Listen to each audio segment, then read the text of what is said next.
इस वक्त पता है आप क्या कर रहे हैं? आप एक सूबे को, उस सूबे के लोगों को, उस सूबे ने जो मैंडेट दिया है, एक वज़ीर आला को और फिर एक अदालत को, ये कह रहे हैं कि आपकी मर्जी की कोई औकात नहीं है, हम नहीं मानते आपको। जब तक हमारा दिल नहीं चाहेगा, जब तक हमारा ये इरादा नहीं होगा कि हम आपकी मुलाकात इमरान खान से कराएं, तब तक हम आपकी मुलाकातें नहीं कराएंगे। एक सूबा है, उसके लोग हैं, उसका मैंडेट है, फिर उस सूबे का वज़ीर आला है, फिर एक सियासी जमात है और फिर एक अदालत है जिसने ये ऑर्डर दिया कि आपने इमरान खान की मुलाकात सुहेल अफरीदी से करानी है, उनकी बहनों से करानी है। आप किसी को नहीं मान रहे। आप कह रहे हैं कि जब तक हमारी मर्जी नहीं होगी हम नहीं मानेंगे। तो इसीलिए हम कहते हैं कि ये दो कानून है। एक अशराफिया के लिए कि जब हम देखते हैं कि रातों को अदालतें खुल जाती हैं, अदालतें लग जाती हैं, कभी किसी आम आदमी के लिए रातों को अदालतें नहीं लगती। फिर जब हम देखते हैं कि छुट्टी वाले दिन अडयाला जेल खोल दी जाती है क्योंकि अशराफिया ये चाह रही होती है, लेकिन जब उनकी बहनों को जब एक वज़ीर आला को मिलना होता है तब ये जेल के दरवाजे नहीं खुलते।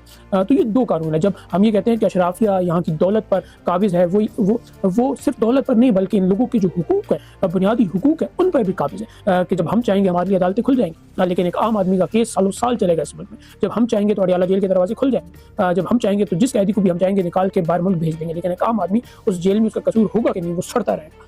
तो ये अशराफिया है जो दौलत माल इन चीज़ों पर तो काबिज़ है, लेकिन वो बुनियादी हुकूक जो एक इंसान को मिलते हैं किसी भी मुल्क में, वो उन पर भी काबिज़ है कि वो जब चाहे आइन तब्दील कर दे, वो जब चाहे कानून तब्दील कर दे। तो यही वो दोहरा मयार है जिसकी बात हम करते हैं इस मुल्क में कि आम आदमी के लिए कुछ और है और अशराफिया के लिए कुछ और है।